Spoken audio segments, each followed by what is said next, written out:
Welcome back to Overflow. So we're inserting this episode this week because it feels very timely to talk about the revision of the food pyramid that was just announced in the last week or two. I guess it's probably been 2 weeks at this point.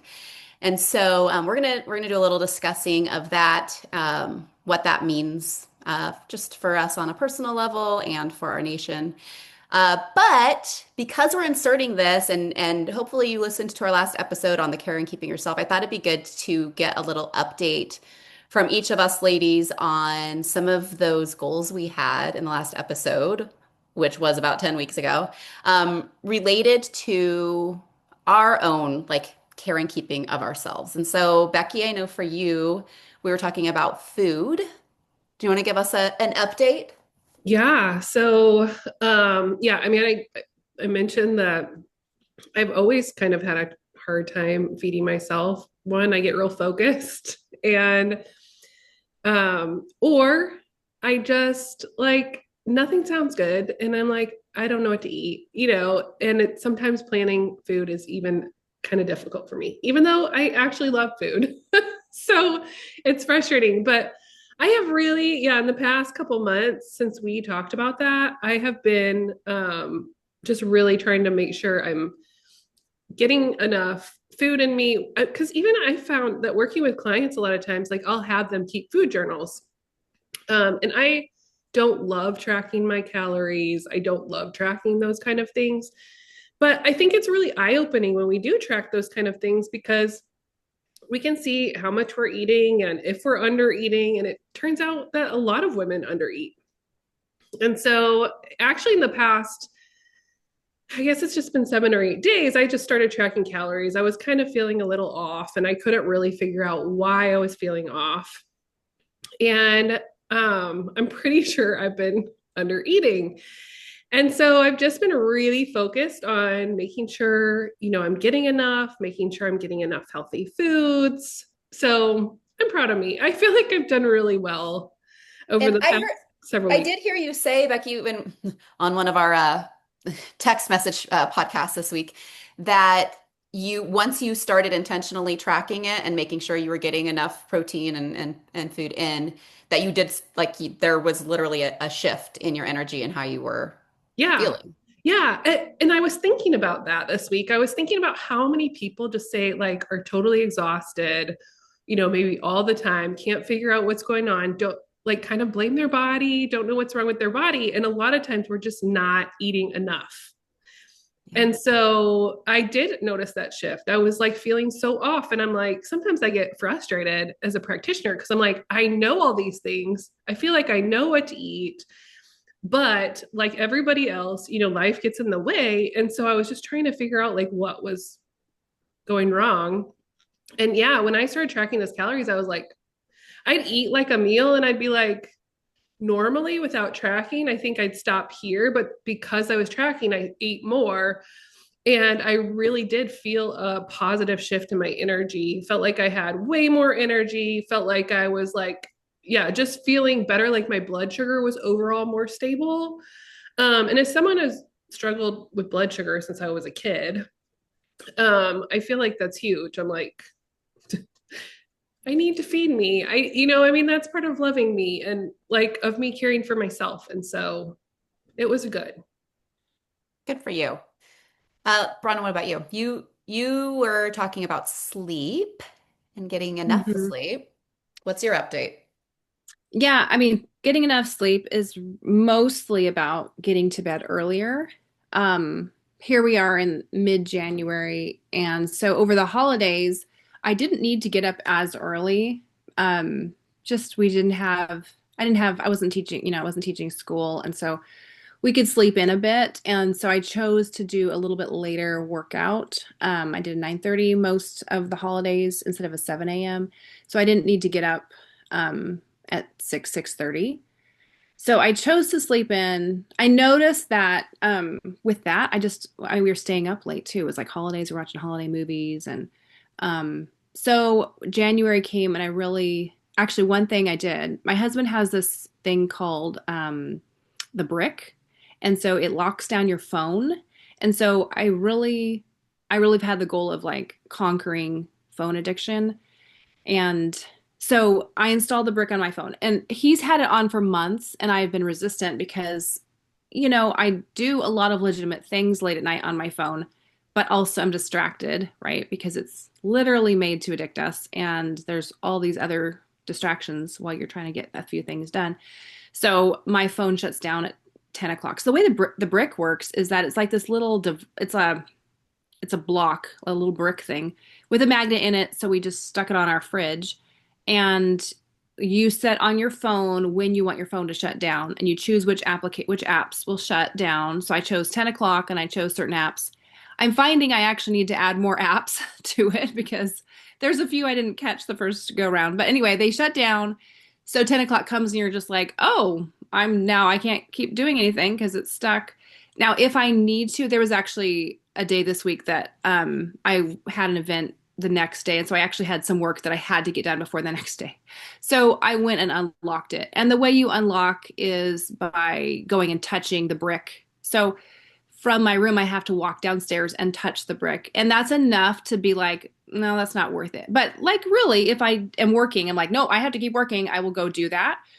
But if I'm just sitting in bed and scrolling, I'm like, yeah, it's bedtime. And so off it goes. So since the last few weeks, I've actually been doing well, and I feel like I'm beginning to get regulated. In fact, even this morning, I was like waking up a few minutes before my alarm went off at 6:30, but feeling much more rested with going to bed. I mean, that still means I'm looking at blue lights till 10 o'clock. So it's not ideal, but it's huge steps in the right direction. And so I have like the book I'm reading by my bed. So I'm trying to like shift to doing a little bit of, non-blue light things before bedtime. And yeah, I'm feeling better. Like I feel so much stronger when I get enough sleep. Hmm. It's I mean, it's kind of mind-blowing how much better I feel with sleep. And it's like it would seem simple. It's free. It's It's like free. it's right at our fingertips for everyone. Hmm. Well, I shouldn't say everyone. Some people have to work a night shift or whatever. Like it's not necessarily everyone, but most of us who are just shooting ourselves in the foot, like I was, it is just right at our fingertips. So it steps in the right direction. I'm trying to encourage myself, like, hey, I've made a lot of progress. It's not perfect, but I'm moving forward. So it's good. Well, good. We're here to hold you accountable. Thank you. Do you have blue blockers to put on at night when you I are do, on and I the forget. screen? Actually, I have an alarm on my phone at 8 o'clock that says put on blue blockers. Yeah. I need to put them in a better place because Mm. usually I'm downstairs and they're upstairs by my bed. So I need to put them handy because Put them the downstairs. alarm goes off and I just say okay and I don't actually do it. So I need to Do how you deal have a, with them, do you right? have a red screen on your phone when you're working late?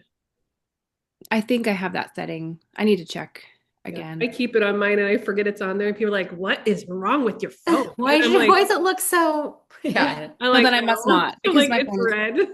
we have that on our computer too. So like if we watch Netflix at night, it's dimmed. It's darker, but whatever, the little things. Okay, so for me, it was movement. Because I've been for years, I've been very consistent with exercising. Like that's not a problem for me. I'm gonna like lift weights or do something most mornings. But I found like that was kind of my like morning thing. I would check off, got my workout in, and then the rest of the day, for the most part, was just sitting. And so, like doing computer work, and I mean, running errands and helping the kids with whatever. But um, I would get to the end of the day and I only had like 3,000 steps or something like that. And it's just not enough. So I did get a little pedometer, like not a smartwatch, but like a watch that will count your steps. So I got that in the new year. And I have been, other than yesterday, because I was out all day, I've been really consistent with getting out and getting 8 to 10,000 steps in. And so how I'm breaking it up is I work out with Carolyn Gervin most mornings. I love her workouts, and you can access them for free on YouTube. And then she also has an app. But so I'll usually do a workout with her. But in the rest times during the workout, I just instead of just like standing there like I usually did, I'll just like walk for that 30 seconds, like just in the house, just kind of like walking back and forth. And I'll get like 1,500 steps in the workout alone, which is kind of cool. And then after that, I will go out I do my devotions before I work out. So then I want to listen. I'm going through the Bible recap this year. And so I will listen to the little podcast episode related to the reading while I go out on a walk. And then I'll put on some sort of like personal development or whatever. Like right now I'm listening to oh shoot, what is it called? It's a Simon Sinek book, and I'm blanking on the name right now. Um, it's something about the long game, something about like infinite something or other. But it's really good. So then I'll just listen to that. And when you're listening to like a podcast or a book or whatever, it's amazing how long you can walk without Mhm. even realizing it. So I've been going out for like a 30-minute walk.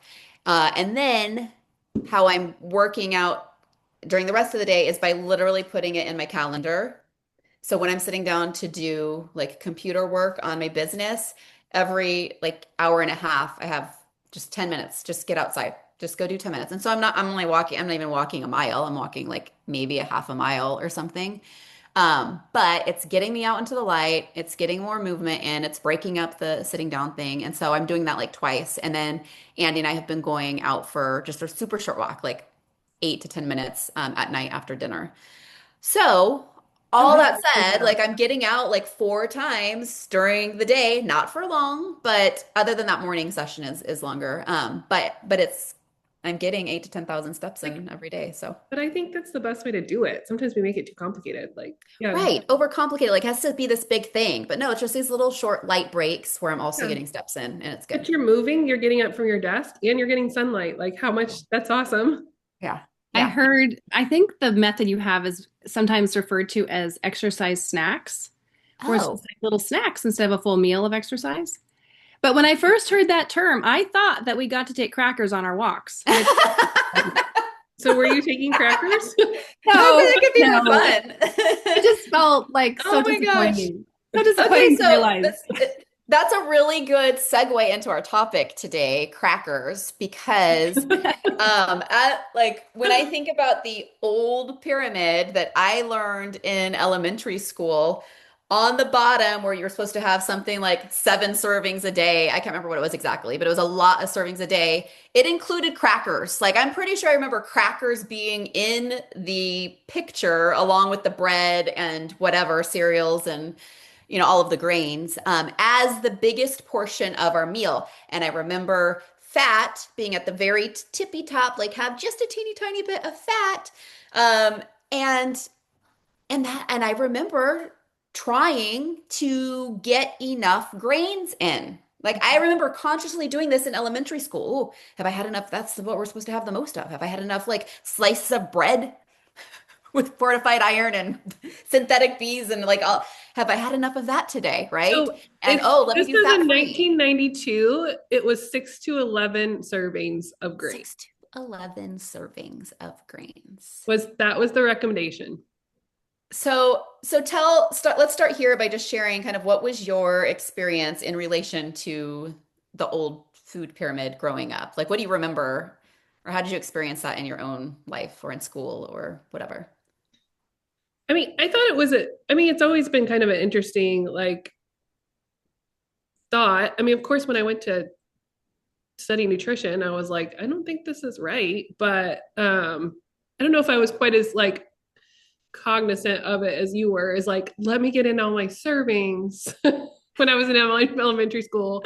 I remember like, yeah, later on looking at that food pyramid and being like, really? Like, really? And then when I went on to study nutrition, which, Bronwyn and I, with our nutritional therapy practitioner training, it's a very like more of a primal way of eating, more of that, the traditional way of eating that our ancestors ate. So when we look at what our ancestors ate, a lot of them ate grains, but it's interesting because they ate grains that were either like freshly milled if they did, or like maybe even further back didn't eat grains because it was too much trouble to mill them or whatever.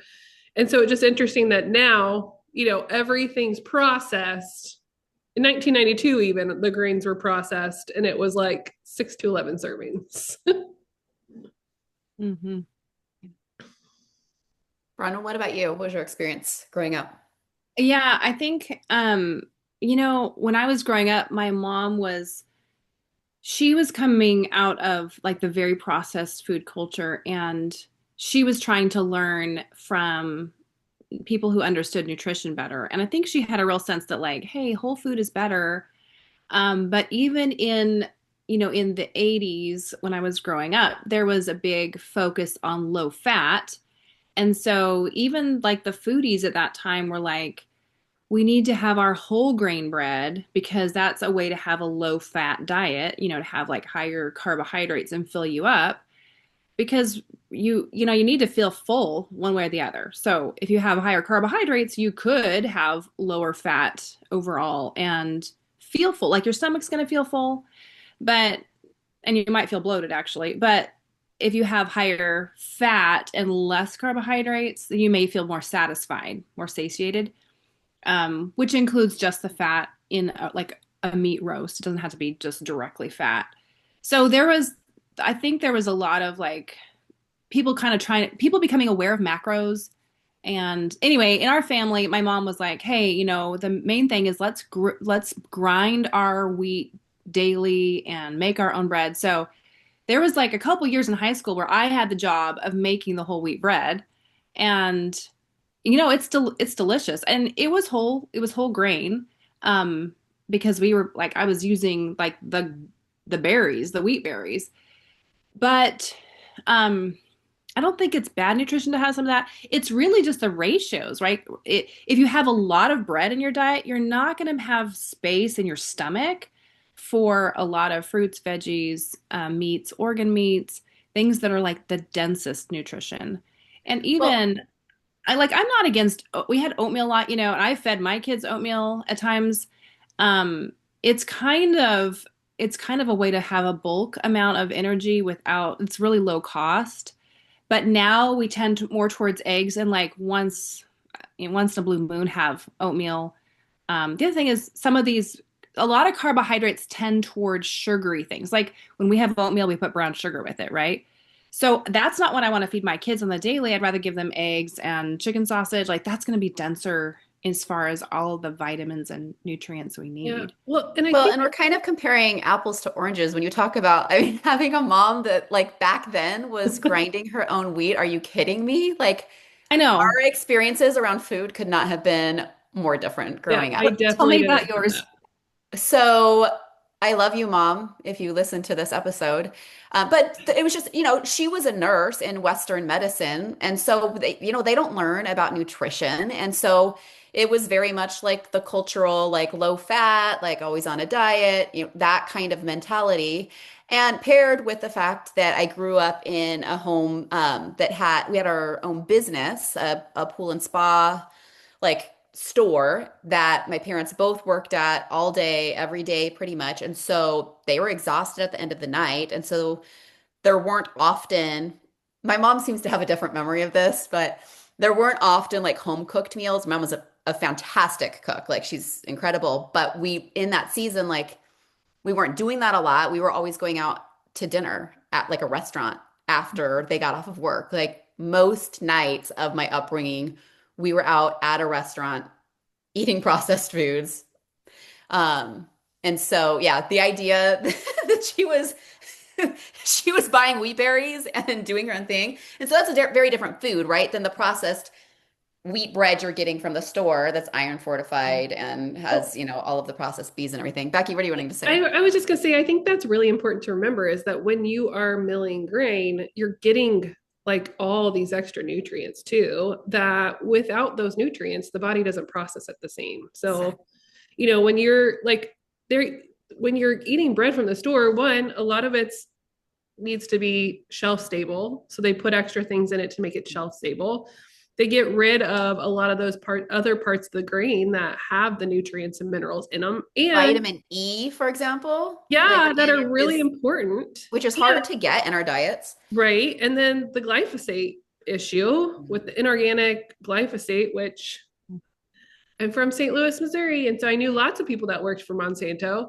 Um, and so I you just think about those issues too with the glyphosate, that's a major causes major health issues.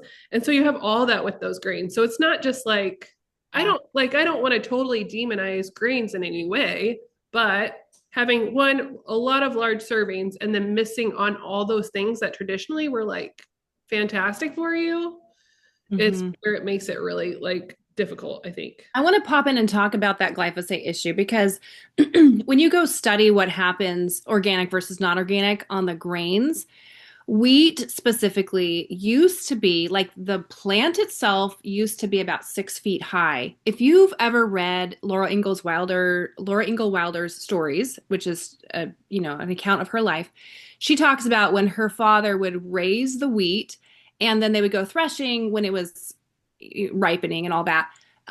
And that if you got lost in the wheat field, it was like over her father's head in height. If you got lost, you could wander for days and never be able to find your way out of the field.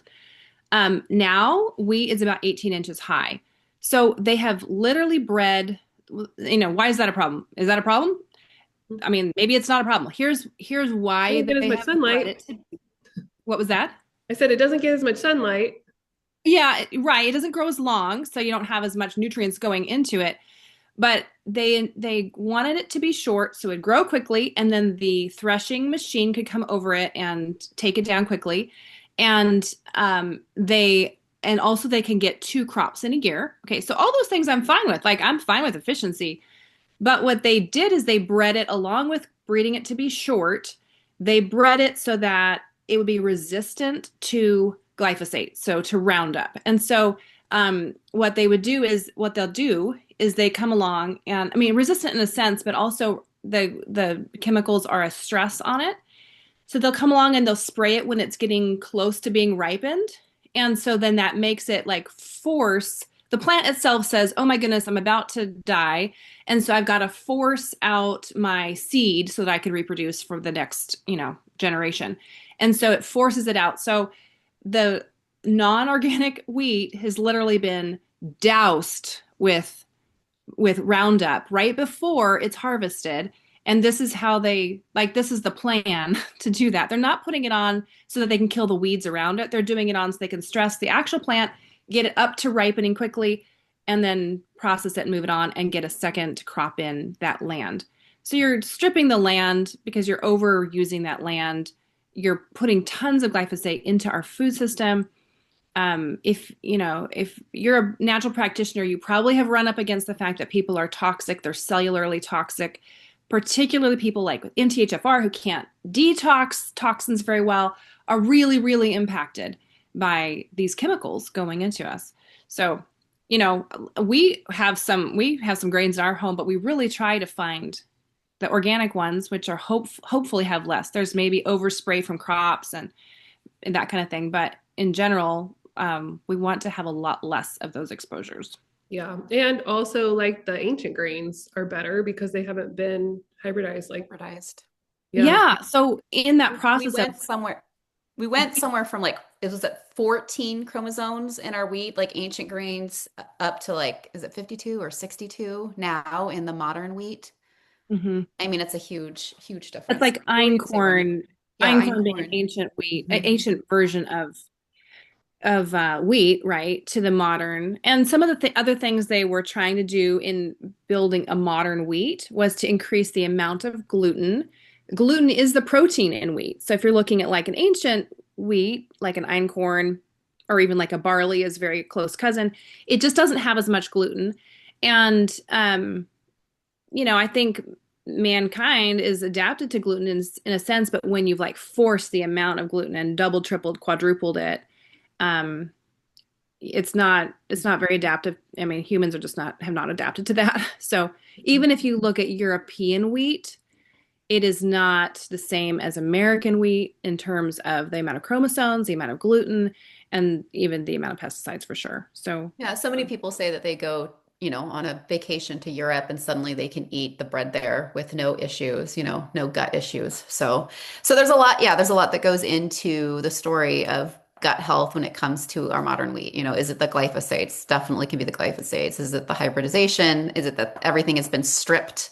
So, we don't have like the whole nutrient profile that our bodies really know how to work with. So, okay, so back to the question of, so basically for those listening who aren't really aware of what happened, the recommendations, headed by RFK Jr., were kind of flipped on its head. So it's like if that pyramid got turned over, so now in terms of the things that we should be eating the most, recommended by the government, would be things like meat and fish and veggies and fats. And at the bottom now, or with the least amount of servings, would be things like grains and obviously sweets and sugars and things like that. Um, so now as an adult, as a practitioner who's been working with women, how have you seen, what are some of the conditions and issues that you've seen some of your clients come to you with that were affected by diet and by the way that they have been eating, maybe as a result of the recommendations that our government's put forth for years? Who wants to take that? Well, I actually pulled up a little diagram here of the two pyramids. So it's interesting to compare the old pyramid, the new pyramid, Yeah. Some things I noticed on the old pyramid, it gave these sections like, the bottom section was all these grains and all these like breads and packages. And it looks all so processed. And then above that, to give some credit, there's fruits and vegetables, which are the pretty part of food. So they make a nice little graphic there. But oftentimes we know that things like, I mean, over the years, there's been ridiculous FDA statements like ketchup is a vegetable, or like raspberry jam is your fruit, when those are processed versions of fruits and vegetables. Well, both are fruits actually, but my kids would correct me and say tomatoes are a fruit and just don't put it in a fruit salad. Um, but, but really the whole food is really the key. And then on the old one as well, even in like the dairy section and the in the meat section, they're showing frankfurters and hot dogs and sausages, like hams, like really processed meats are part of this food pyramid. And then in the new food pyramid, they're showing like a cut of salmon, a cut of, like a steak, a raw wedge of cheese. And so I think one change just alone, even if you didn't change the ratio of amount of grain to meat or amount of veggies to sweets, whatever, even if you didn't change that, even if you just went to less processed, it would be a huge change. So that's one big change I see. And then another change is obviously the amount of recommendation. But I think to answer your question specifically, in working with women, insulin resistance is becoming such a big deal. And that's really for 99% of people that have insulin resistance, it's just lifestyle driven. They're not genetically a diabetic. They just live in America. And it's not because they are just eating ice cream for breakfast, lunch, and dinner. They're just following this food pyramid that they've been told: have processed bread for breakfast and maybe a sweetened yogurt. And then for lunch, have a sandwich, which is again really grain based with processed meat. And then, for dinner, have, I don't know, something again from the food pyramid. And their body has been conditioned to always have high blood sugars. And so their insulin is always running high. They're always putting on weight, never able to burn fat. And they're not having balanced energy. They don't really feel good. Their brain is foggy. And so switching that around can be really life-changing. I haven't had a good number of clients come to me and they are literally eating like white toast for breakfast. So it's like, yeah, I think some people just maybe grew up on that. Mm-hmm. And so I think it's just good to be aware that it's really important to start shifting to, getting that protein for breakfast, getting those eggs for breakfast, maybe some Greek yogurt if you don't like eggs, or like something that's high in protein to help with your metabolism during the day. And I realize now, even like my kids go to school and half their friends don't eat breakfast. And so I think it's just like good for us that like if we really want to have vibrant health and good energy and good blood sugar, which are important, and those are anti-aging kind of tools too, right? That we need to like start thinking in that way. How do I get more protein for breakfast? How do I get, or even some of these fruits and vegetables with all those antioxidants in it along with my protein. And sometimes that's just, we don't have to overcomplicate it. It can be really simple. But a lot of people are just unaware of how their blood sugar just starts out on a roller coaster when they're eating white toast in the morning. Mm-hmm. That's true. And even sometimes the health cultures don't help that. Like avocado toast is delicious. I'm not arguing. I love that. I grew up in California, but it's just another version of white toast for breakfast, right? So I'm not saying never have avocado toast, but that can't be your only breakfast and really have such a lack of protein. Right. I don't think it's about being afraid of having grains in your diet. I think it's more like how do we switch the focus to protein and the really nutrient dense, ounce for ounce, the really nutrient dense foods that are going to fill us up, are going to satiate us, and are gonna give us a wide range of vitamins and minerals and things like that. And that's actually another conversation that isn't really hit by the food pyramid, but how do minerals play into this conversation when it comes to um, the foods that we're feeding ourselves, and just like the depletion of minerals in soil. And so in terms of like a whole health picture for women, as that's really the people that we're serving, how does that come into play in this conversation? Because obviously there's no real talk about that, from the government about focusing on minerals. But what are you guys seeing with your clients? Well, I mean, I think that we have a couple, things going on. One, our soil is pretty depleted, right? So we have that. We have chronic stress. So when you're under chronic stress, your body really does leak minerals. So you have the mineral loss from chronic stress, something that adds to stress. And I'm not just talking about being stressed out or like stressful things happening in your life, but when you're stressed out because you're eating white bread in the morning, which can cause adrenal stress because you're dysregulating your blood sugar, then you're also going to lose those, not going to have the minerals you need to. And so there's kind of like, I think when we talk about that, talking about minerals, we need to kind of account for like, okay, which person am I? Like, am I under nourishing? Am I under eating? Am I chronically stressed? Do I need to like try to figure out maybe how I think, like thinking differently, living my life differently? Because usually chronic stress will come from just our lifestyle, right? Maybe it's from scrolling all the time and watching all the horrible things on social media. Like chronic stress, we know that like heightens your stress level and you're losing minerals on all those levels. And we have to have those minerals to function properly. So I think some of it's just reassessing those things and going through like, okay, what kind of person am I? What's my biggest issue and how can I work on that issue? We were talking about this earlier this week, that I feel like for the most part, women kind of fit into two categories, or people in general kind of fit into two categories. Either they are undernourishing, right? So they're busy, they're stressed, and they're not getting enough food. Or the other extreme of that I feel like hits a lot of people is that they are just snacking all day long and overeating, like that satiety center in their body's not functioning, and they are like over consuming food, right? Which is raising blood sugar, raising insulin resistance.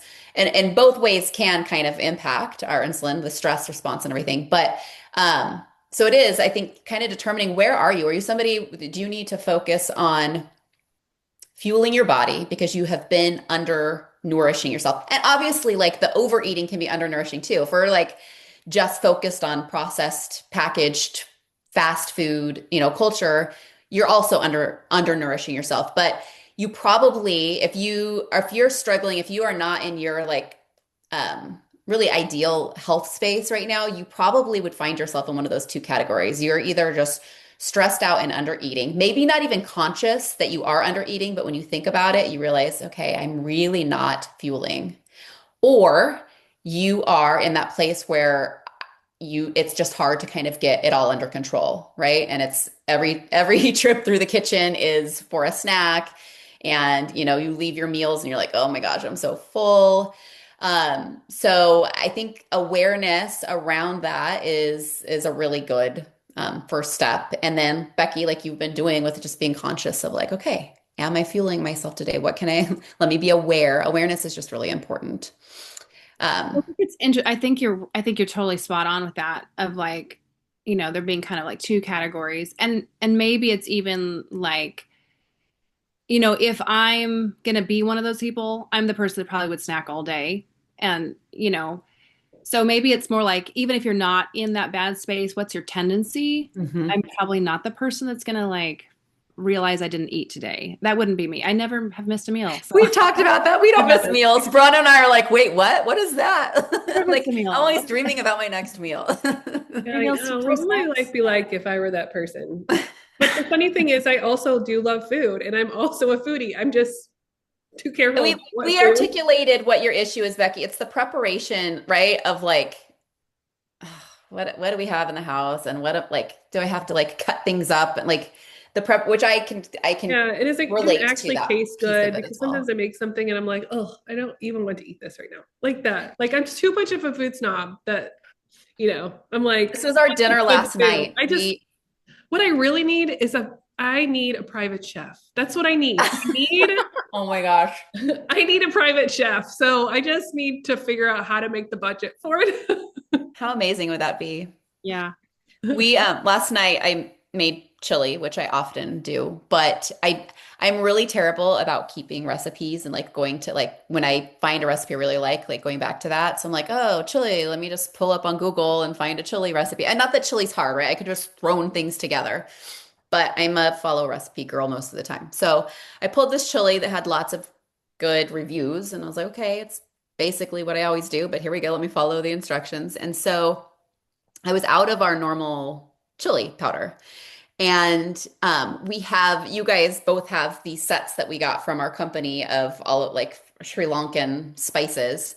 And Mhm. one of them is a chili powder in there. Oh, And I don't know if that was the factor, but I made this chili following the recipe and my family could barely eat it. Well, half of my family, Bennett and Andy, like Andy had hiccups because anytime there's spice, he gets hiccups. oh, And Bennett was like, Mom, I can't finish this. And I'm oh like, no. okay, that was a total failure tonight because it was so spicy. So I was trying to figure out is whatever whatever they use, whatever chilies they use, was it just like totally different than going to, your local grocery store and getting a chili powder? It was spicy. Probably because there's like so red chilies, you can get like different heat units. Have you ever noticed that? Right. Oh Like, yeah, totally. but it's possible that in that set it was just labeled as red or like chili, but it's not the same. I think like American chili powder for chili is actually really low heat because you put in It a ton. is. It Totally. is. Yeah. Totally. So we went, there's this Chinese restaurant close by, and it's from a region of China that's kind of more Muslim. Like it's not like I can't remember the name of the region. But the girl came up. I took my son there because he loves ethnic food. And I took my son there the other day and she goes, well, it's spicy, like when he ordered his dish. And kidding, he looked at her, he goes, oh, that's okay. And he goes, she laughed. He kept saying, she laughed at me, Mom. Because he was like, that's okay. And he was pretty good with it, but he was like, yeah, it was really It spicy. was spicy. Like other cultures and their spice are totally different than ours. They have a totally different like capacity for spice in Yeah. Asia than we do, I think, in general. And mine has gotten, I used to be able to tolerate a lot. I mean, I'm from Arizona, right? So we have like hot sauce and all of those kind of things. But I married a Midwesterner. And so I had to kind of tone down what I was eating because he gets hiccups with like any level of spice. And we always share things when we go out. Someone was like, we go to a Thai restaurant. I would choose like a 3 out of the 5, category for spice. I'm like 1. We'll take a 1. Uh, all right. Well, I think the thing is interesting is you were saying there's the two categories under like not eating enough calories and then just snacking and undernourishing but eating too many calories. But really the answer, we know that like the answer for each of them is the same. It's to have some good solid meals so that you're not, for one, you're not under calorie consuming. And then two, you're satiated so you don't need to snack and you're not craving the junk foods, right? Your blood sugar is stabilized. So, I mean, I think baby steps, if somebody finds himself in either position and is like, I'm just in a bad loop, I'm not sure what I should do. I think the best thing would be to like plan one good solid, I'm going to say dinner, one good solid dinner and like double it this week. And then by doubling it, you can either put the second half in the freezer or you could just have that for like the next couple lunches. It could be a dinner, but I mean, depending on someone's schedule, it might be like, yeah, we're never home for dinner. So then it might be make a huge breakfast. Like it could be making a big, souffle casserole, like something that you could actually eat off of for a few meals, but that you know is really solid protein. And don't feel like you're going to be cooking all the meals this week and that's like the answer. The answer is just that one meal, right? Like conquer one meal and then you'll probably have more energy and clarity to like pick up two meals the Yep. next week. I actually tried this last week with, I usually put together 5 different dinners, right? And then we like, so 5 different meals. It's really important as best we can to do dinner together as a family. And so I'm usually cooking five nights a week, and then Andy and I will go out one night a week, and then we do like leftovers or whatever that seventh night.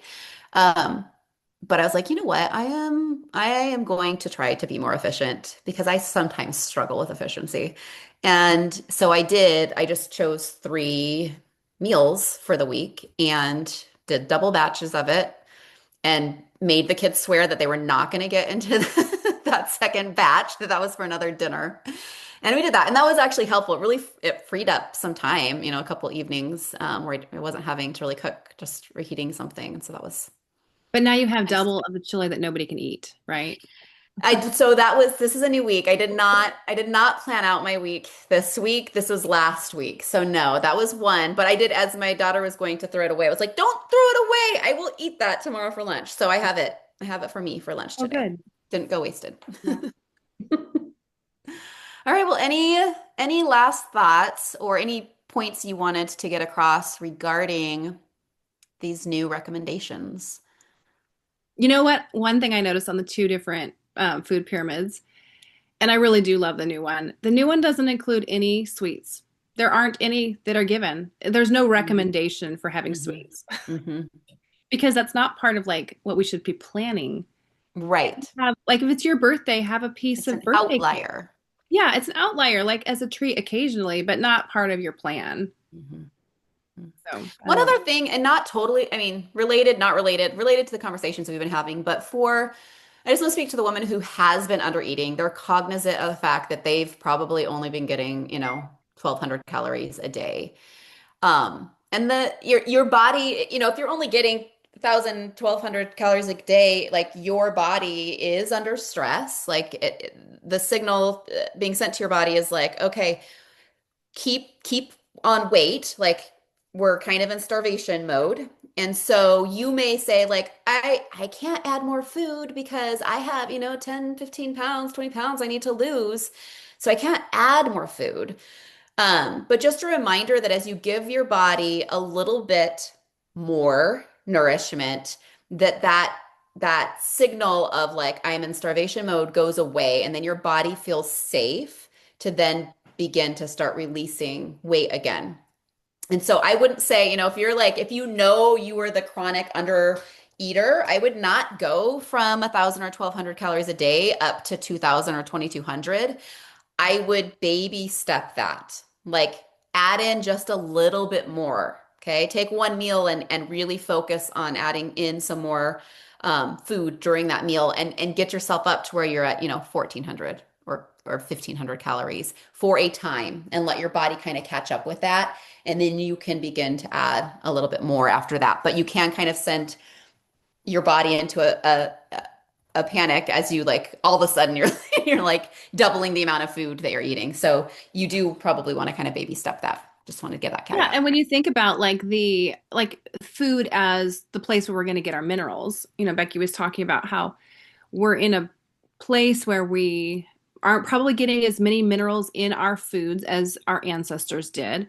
So we actually really need to eat a lot of food to replace what we need. We need to eat dense, mineral nutrient dense foods like fruits, veggies, meats. But also, yeah, as we increase the amount that we eat, then we can actually absorb more from our food. And our metabolism, what you're describing is metabolism increase. Yep. So a lot of women will feel like they have cold hands and feet, and that's a sign of your body trying to be really efficient because it feels like it's starving, and so not burning as high at a metabolic rate. And as you add in more protein, and I'm going to say unprocessed protein, I'm not talking about like very processed protein bars or, those kind of like overly processed non-foods, but as you load in more slowly, stepping it up, the meats, salmon, eggs. I'm looking at the food pyramid here. Those the things, the nuts, shrimp, all that. Um, as you add those in, your metabolic rate increases. So you should notice that your hands and feet are warmer. You're not cold at night when you get into bed. And that means your body is burning faster, which is good. It's really good. Good stuff. I think Becky and I were laughing because she just sent us a Instagram reel yesterday of this woman who it's like I don't remember what her tagline was, like about healthy eating or whatever, but it was literally Mhm. all processed. Like every meal was All protein just bars. bars all day long. Bars and Diet Coke. Diet Coke. You're like, Oh, oh, geez. okay, whatever. Anyway, All well, right. very good. I think that this is where we'll end for today, and we'll see you in the next episode. Take care. Bye.